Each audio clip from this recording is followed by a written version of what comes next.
Hey jazz players, welcome to this little video here, this little presentation about the practice to stage gap.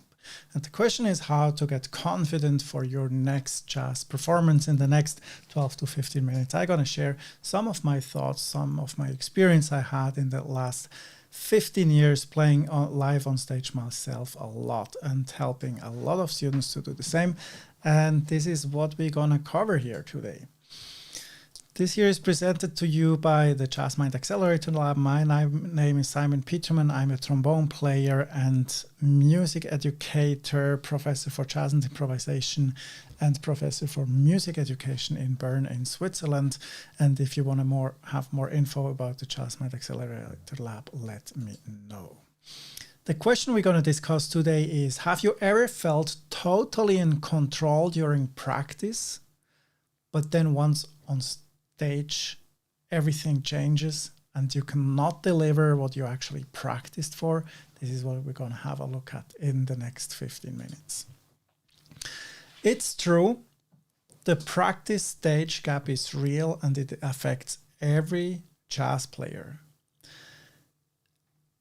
And there is probably the truth that, we never heard Charlie Parker or John Coltrane or all these cats when they were at their best, because once you are on stage, what usually happens is stage just changes some things and some aspects of your playing, it, whether it's the confidence, whether it's the creativity, whether it's the freedom of expression, and that's what we're going to have a look at today. So you're not alone with this. This is something each and every jazz player has faced before, and there are ways how we can overcome this. And I'm going to share some strategy, what you can do at the end of this video. This is the overview about this little video here. So what is the practice stage gap, and then why it matters in jazz performance, and what are the key factors that create this gap and what you can do against it. First, about the mindset and the presence. We are all nervous when you get on stage. To a certain extent, we are. Some are more, some are less. Some get into the zone when they're playing, some get nervous, and sometimes it's just different every time we play. And there are many factors that actually create this gap. One is, what is the room I'm playing in? Another one is, have I been relaxing all day, or have I been 4 hours on the road to actually get here? Do I come just from the airport or from the hotel room? Did I have a rest? What did I have to eat before the concert? Did I have something to eat before the concert? What did I drink that day? There are so many things that are beyond your influence. How is the audio on stage? How is the audience reacting to you? What is your band doing? There are so many factors that actually influence how you behave on stage and how your presence is on stage. It's really hard to get everything in place. And I experienced a concert of, I'm going to say the name. It was Joshua Redman. He was playing here in Switzerland. It's years ago. And what happened is he actually forgot his own tunes. He forgot the melodies he wrote himself for his band, and not once, but actually twice in the same concert. And I have played in this hall too, and it's actually a concert hall that is not made for jazz at all. The most recent time I was playing there was with a salsa band, and the reason why this room is not made for jazz at all, the room is made for a philharmonic orchestra. And then the reverb in this room is fantastic if you want to play classical music. But if you want to play jazz, the reverb it's just too much. And if you have drums in there or percussion, it's just you hear the percussion from everywhere, and it needs so much concentration to actually just play time and with the drummer that it takes too much of your concentration to think about any other thing than the music, right? So what I did, I remember I was playing with a salsa band, and there was timbales in this band. I was standing like 3 meters away from the timbales, and I had to ask timbales on the monitor, just because I heard it from everywhere. And this is absolutely insane. It was the only time in my life while playing salsa that I had to ask for timbales. It's these drums. I had to ask for timbales on the monitor. So this is an insane thought and insane idea to have timbales on the monitor. And now Joshua Redman was playing there on this very stage. And I think what happens is that he had to concentrate so much on playing time and understanding the drummer because there was so much delay and reverb all in the room that he was too busy with that. So he forgot the two of his tunes he wrote himself. And that was an experience I only later understood what actually happened there. But that is my guess. And no one, not even Joshua Redman, who played thousands and thousands and thousands of concerts, is sure that something like this does not happen for him on stage. So it's happening for everyone. It has happened to me. It happened to you for sure. And it maybe will happen for you in the future. But I share here some experiences and insights what you can go do against. What is very important that you accept that this is the case, and you accept that it might happen, and that you accept that things are happening on stage and there is no perfection. It's just getting away with the mistakes you do, right? Try to actually find ways of getting around everything that's happening live on stage. And I can share some more stories what happened to me in the past, but it's just very, very important that you find inner calm and trust, not only in yourself, but also in your bandmates. And they're going to help you. And the common mental traps here are, you get too stressed out. It's very important. This concert is very important for you. And the more important the more important the concert it is in your own perception, the more likely it is that actually something is going to happen. When you don't care about the outcome of the concert, then that's the best possibility, because you have no pressure, and only this pressure you put on yourself is actually creating these situations where you feel very, very nervous because you want to perform at the highest level possible. And this also happens when we're in the studio and the red light goes on, and then this is now performing, this is taken, this is recorded, now you have to do the very best. And this is normally when we don't do the best.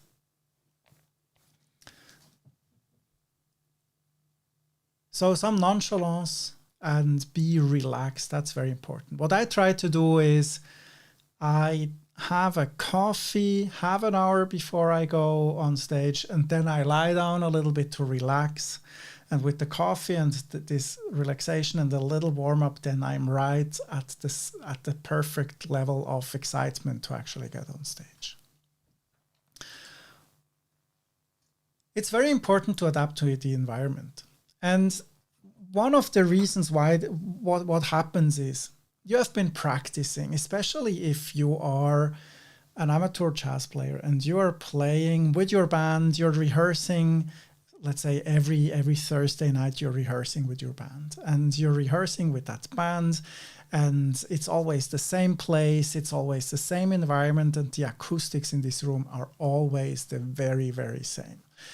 And then you get to the venue, and suddenly the acoustics is totally different. Instead of standing in a circle and facing each other in the band, you have the back line in the back, and you're standing next to someone you're not used to. You're not seeing the drummer in front of you, but actually the drummer is in your back, and the guitar player or the bass player too. And then the communication is different, but also the sound is different because you don't hear the drummer or the bass player from the front, but actually from the back. And this changes things.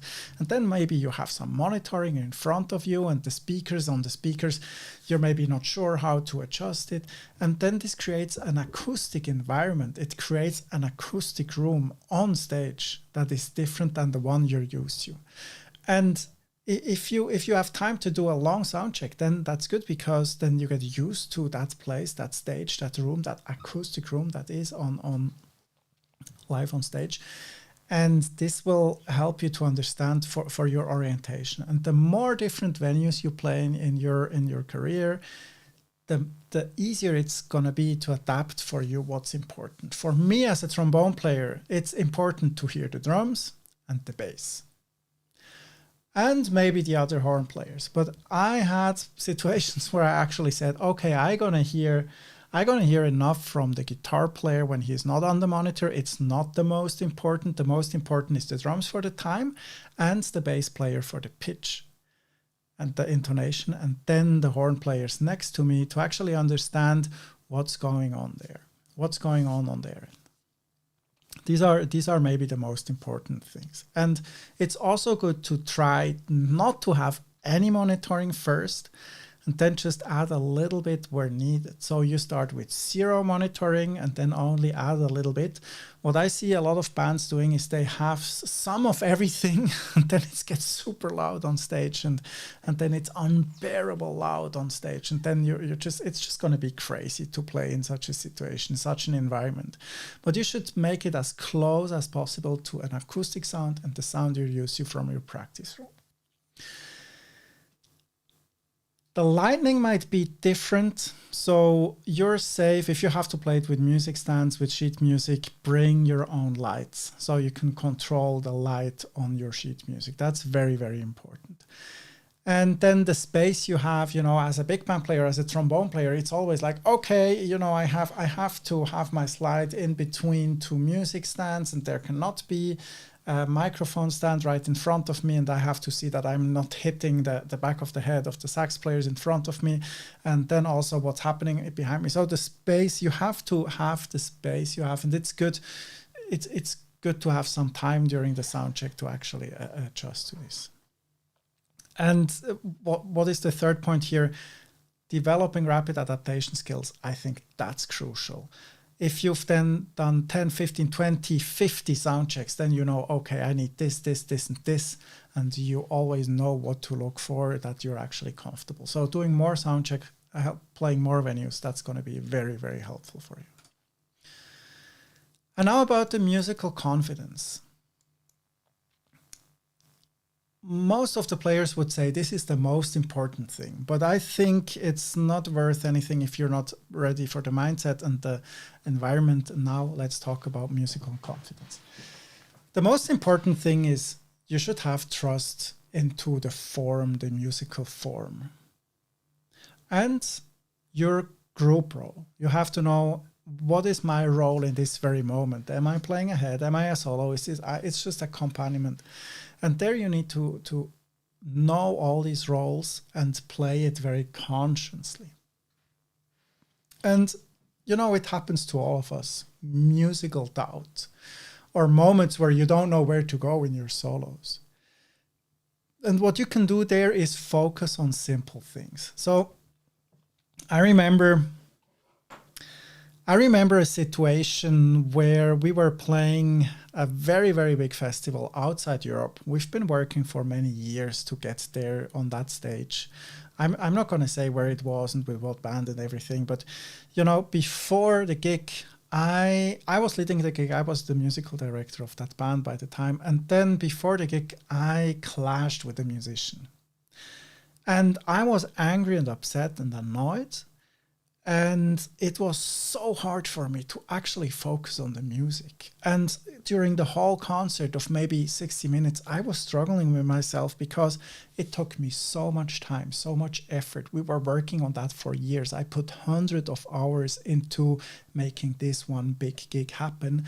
And then during that 1 hour where we wanted to perform, I was just upset and angry about one of the other musicians. And then this is so much mind game and inner calm. And what helps me is that I'm doing meditation. So I try to calm, to release the stress, to get into the zone. But this is what I've been experiencing in all the hundreds and thousand concerts I've been playing, right? Sometimes it's just not the day, and it was just not meant. And then you have to deal with the situation. What helps me a lot is focusing on simple things. I mean, we've all been there. There is a solo spot and something is not working. The monitoring is not working. The guitar player doesn't play what he should. Maybe the drummer just takes a break for a second to create some space. But you're going to be in the situation where unexpected things are happening. And you have to find ways how to deal with these unexpected things. And for me, what I discovered as a brass player, and I think this is good for every brass player, for every wind player, for every horn player, focus on breathing and focus on your tone. So inhaling, solid airstream, continuous airstream, play 1 or 2 notes that make you sound good. Get the confidence from sounding good and playing some simple notes as a start into your solo. What is worth if you try to start crazy and do crazy things if your sound is not going to be there, right? But if you I focus on breathing. So I breathe, I inhale, I focus on airstream and sound production and vibration of my lips. This is what I focus on. Of course, I enjoy it a lot when I'm very confident about what's happening and I can just go and play and do these crazy lines and do these crazy rhythms and everything. But sometimes it's just needed that we do the simple things correctly and we focus on simple things to get back into the zone and then take it from there and build up from there. This is crucial, and this is always my go-to if I feel not that confident in this very moment in my solos. And then I want to focus on playing. The next thing is I want to focus on playing form, musical form, 4-bar phrases, 8-bar phrases, and then create energy and focusing on the phrases I'm playing. So this is the go-to. Number 1 is inhaling, exhaling, airstream, sound production. Create simple ideas. If you're not a horn player, if you're not a wind player, try to create something else that is simple. What can you do that is simple, but it has an effect and it gives you confidence in what you're doing? And then once you feel confident, and you have to solve these problems live on stage. You cannot disappear, go and practice and then get back again. You have to solve this in performance mode, and then there is just one thing you can focus on in at the time when you're in performance mode, and you have to have a fallback plan, and it has to be the very simple things so you can control everything, take control, and this will also help the other players surrounding you. I discovered that there is like a triangle, the practice stage gap triangle. The number 1 thing is the mindset and the presence. We've been talking about that. So be relaxed. Don't make your life depending on that gig. Take it easy and find the right level of excitement for your show, for your playing, for your actions, for your performance. The second thing is the adaptability. So the way of reacting quickly to what's happening around you up on stage, and what can you do to actually adapt to when things are not working, what to focus on, how to get help, how to get trust in your bandmates, and how to have trust in the musical development. And so the musical development while being on stage. And then the third thing is the musical confidence, and that's what I explained, to focus on the very, very simple things first. And then if you have this confidence, build it from there. This is the triangle you want to focus on and you want to remember. Mindset and being in the present, then adaptability, start to understand what you can adapt very quickly to make your situation better. And the third thing is having musical confidence in doing the right things at the right time, and start very simple. So what are the practical takeaways here from this little presentation? Have trust. Have trust in your band members. You're up there on stage together. They will help you. Whatever happens, they are going to help you. Someone is going to take responsibility and help you, and also start taking responsibility for others, depending on what your role is on stage. Then simplicity is your fallback plan. Whatever happens on stage, try to understand what are the simple things you're doing, you need to do to give confidence to yourself, but also to communicate to the band what you're doing. And as a horn player, it's usually breathing, airstream, and sound production. And then just play more gigs, and every time it gets a little bit better, and start to focus on what are the possibilities. What are the adaptabilities, right? What are the things you can actually adapt on a short time when you're getting on stage, like setting up the stage, having control of the acoustic room on stage. Don't try to overdo things. Rather keep it simple and effective than complicated and pointless. And the more gigs you do, the better you start to understand how these things are actually working. The more gigs you play, the more possibilities have to actually practice the sound check and how to perform when you're on stage.